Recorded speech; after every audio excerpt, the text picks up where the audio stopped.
If there are any corners in the healthcare system in British Columbia where it is considered to be okay workplace behavior to humiliate and demean Indigenous people as a way to deal with the stress of your workplace, I think it is very important to send a clear message that that is not a healthy and appropriate way to behave.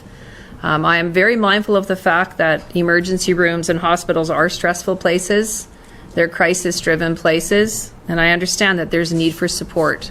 But that kind of support is not at the expense of demeaning or playing a game about the patients that are coming in, and particularly when it comes to Indigenous people, making games or demeaning comments about intoxication, addictions, and so forth. These are very, very significant matters, and they must end if they are happening. Do you have a follow-up, Marcella? Yes, just to, this isn't the first time that you've been asked to do a report, and how confident are you that this report won't just be shelved and that we'll see this kind of behavior continue in the future?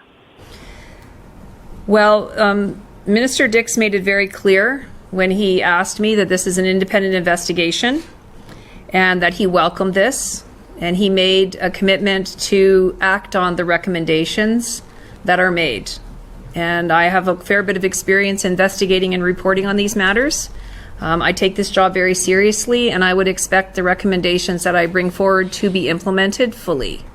And Minister Dix will have the responsibility for that. Obviously, it's not my responsibility, but I do note that the people that are standing here with me today, First Nations and Métis people of British Columbia, they've been very clear to me saying they expect whatever report comes forward that they have put their stories into, and their time and their effort and their, life force into getting out, they expect it to be acted on. And so I believe there will be significant pressure to take those recommendations and act on them. So we'll see where we get when we get there.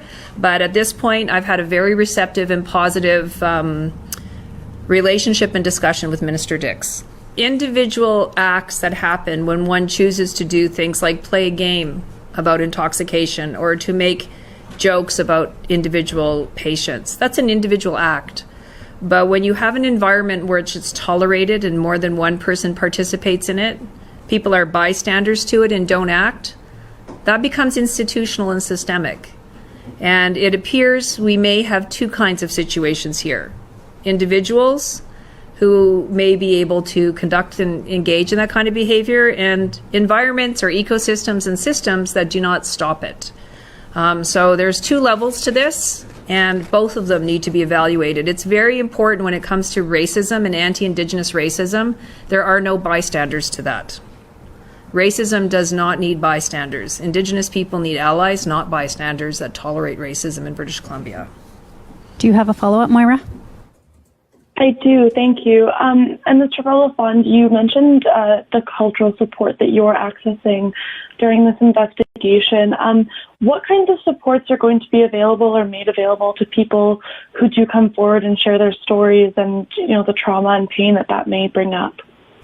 Yes, that's very important. Thank you for asking that question. I'm working now with First Nations Health Authority, and on the website there will be some links, and we will be ensuring that there are some connections with mental health supports for people who are coming forward.